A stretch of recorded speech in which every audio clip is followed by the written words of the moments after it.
bờ lang ai nhớ mà hoa si chiều bờ nắng cờ nửa một con mà nhớ sẽ châu dùng chừng sầm bưu bài ngày gạo phương áo đám đờ dùng lấy bờ ngày tu bay an cha ao ngày ya cơn bờ nắng cờ bờ bài ngày ya sờ bờ nơi sự chơi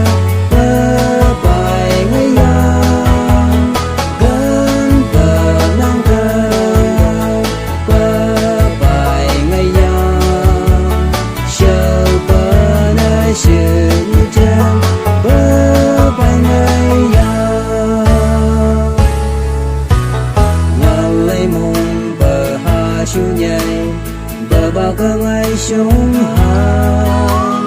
ba mình nghĩ cười siêu lóc bay ngày bờ ba mới nhiều hàng bom bờ ai chỉ lòng bờ gà ngàn lại lang hai lóc nhai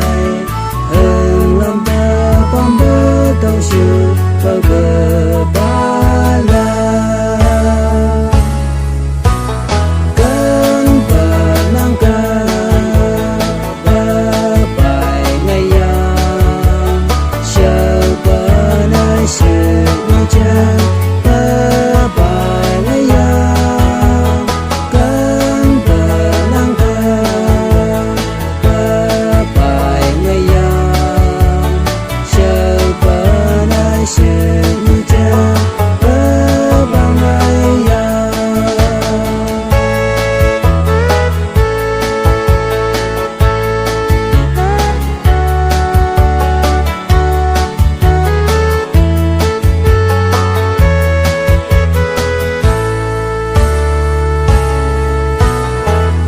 siêu cơ chẳng mây gây tu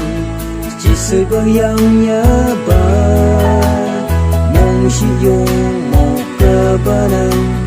bờ bay bám bay yang ha bờ bay dùng chừng sầm bờ bay dùng một ý gần băng nhai